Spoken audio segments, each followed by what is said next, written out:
Hey, what's going on, guys, and welcome to our NHL 19 goalie tips playlist. If you haven't played NHL 19 in the beta yet, make sure you give it a shot before it ends.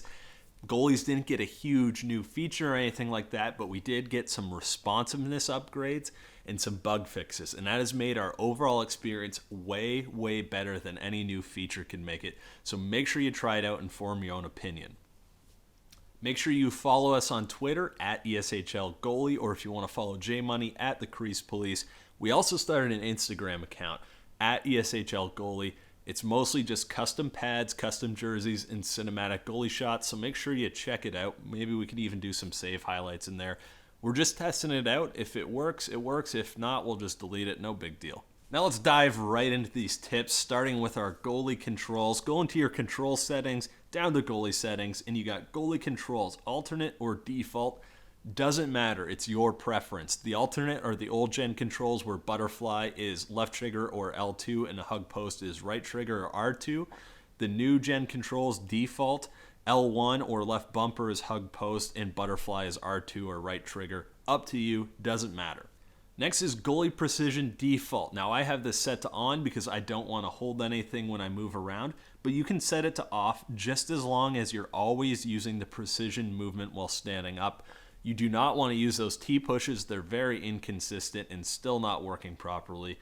So make sure you're either holding the precision modifier or you're just playing with it on. Human goalie covers, you can either set this to auto or manual. I keep it on auto because I find it saves me more goals than it causes. You will whiff though sometimes, so just be prepared for that. If you don't want that, set it to manual and you'll have to manually press Y or triangle to cover the puck. Lastly is just human goalie sweeps, and I'd leave these on. You can turn it off if you want. It's not a big deal. Next, let's head over to the audio and visual settings and change our goalie camera. I personally play on fixed. I think it gives you a nice balance of seeing the whole ice, but also you can still read the skater and see what angles you're giving up. Other guys like high, which is the default. It's zoomed in and tracks the puck for you, but you can't see the whole ice at one time. And other top goalies like to use the skater cameras like ice, zone, overhead, classic. You guys can test these out if you want.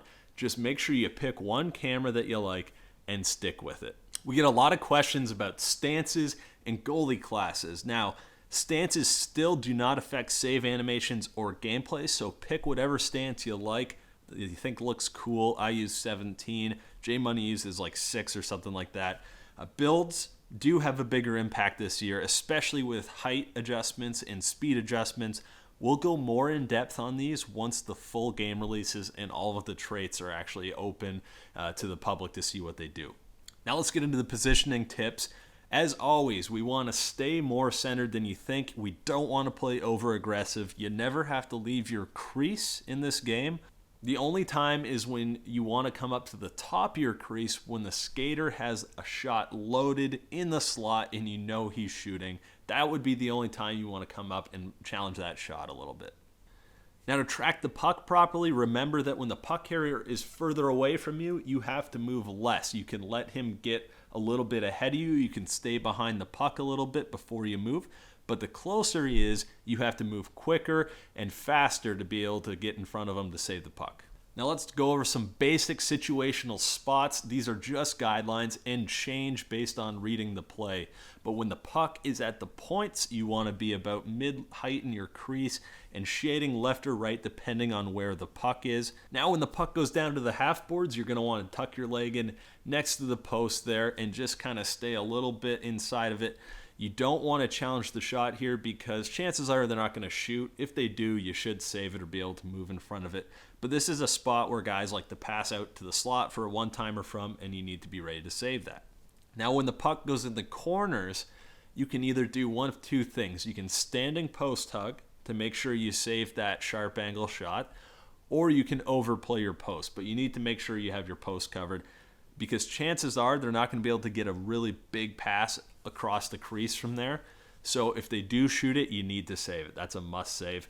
But you do need to be able to come off your post or at least move in front of a one-timer if they throw it to the high slot on the same side. So either one is fine, especially with the improved responsiveness this year. Now when the puck goes behind the net, you do have to hug your post.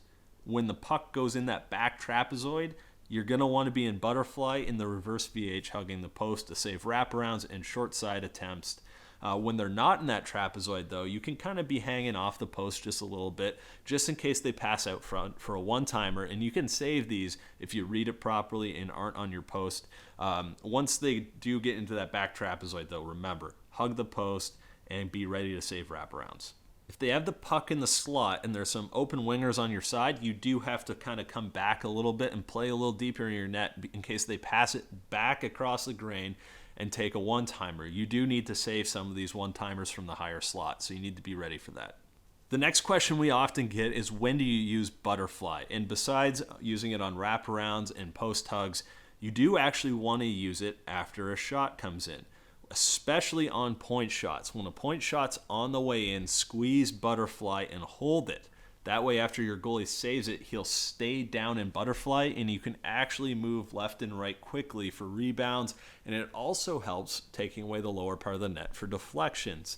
For rebounds, I can generally read which side I'm going to kick the puck out to, and I hold butterfly, and I also hold post hug, and I move over in front of that rebound, and you can make some pretty sweet saves that way. The next issue people have is with short side and sharp angle shots. In this game, you can't just sit still and save a shot right inside your post if the guy's in tight. You need to actually move out in front of the post with your left stick actively, and that's the way you'll save it. Next, let's go over post hugging. There are 3 different types of post hugs. We have the standing post hug, the reverse VH, and the VH. The most commonly used is going to be the reverse VH, and you get into that by holding butterfly first and then hugging the post. To get into the standing post hug, you're going to want to just stand up and hug the post. It's really nice for situations where you need to come off the post really quickly in saving like a one-timer from the corner to the point. It's great for that, and it also saving those bad shots from the corner. The standing post hug's your best bet there. And the less commonly used VH is where you go standing post hug and then hit butterfly. I don't suggest this for beginners, as coming off the post, you actually shoot off the post. It's not a move for new goalies, so don't worry about that yet. Now, going post to post, you're going to want to do this in the reverse VH, and you can get in there and you can move with the left stick while holding butterfly and post hug and moving the left stick back and forth. Or when the puck is behind the goal line, you can switch posts with the right stick, but as soon as the puck comes in front of the goal line, that right stick becomes a butterfly slide. So what I like to do sometimes, if the guy's working the puck behind the net, I'll hug post, I'll switch post with the left stick, and if he cuts back and tries to backhand wrap me, I'll right stick back over. It's a nice little quick move. You can use both your thumbs. The right stick is used for when you're out of position and you know they're going to shoot, and 99% of the time, you're going to want to do it to the glove side because the animations are way better than the blocker. You can make some pretty sweet right stick glove saves if you time it up correctly. If you need to make a big butterfly slide to your blocker side, you can right stick, but it's better off using the butterfly and post hug at the same time and getting a nice aggressive butterfly slide back that way. Speaking of desperation saves, let's go over the desperation saves. These should only be used when you're way out of position, on breakaways, or when you're just kind of messing around having fun. You can dive by using X on Xbox, square on PlayStation, and left or right on the left stick. I haven't found these to be as effective since NHL 16. I'm not sure what NHL 19 is like, but I'll be testing them out. You can go into spread eagle by holding X or square and pushing down on the left stick. This is a very handy move on breakaways and on right in tight 2-on-1s. And the diving poke check, which is up on the left stick in X or square. And this is a very effective move on breakaways, as we know. It can be beat, but it's a good safe bet. Finally, the pad stacks, which is B on Xbox and circle on PS4 and left or right on the left stick. These are actually very effective. You get some momentum behind them, and you can actually bail yourself out of some very, very tough situations when you need to recover, or there's a quick pass and you need to slide over really, really quick and you know they're going to shoot. I made some great saves with these pad stacks, so don't sleep on those.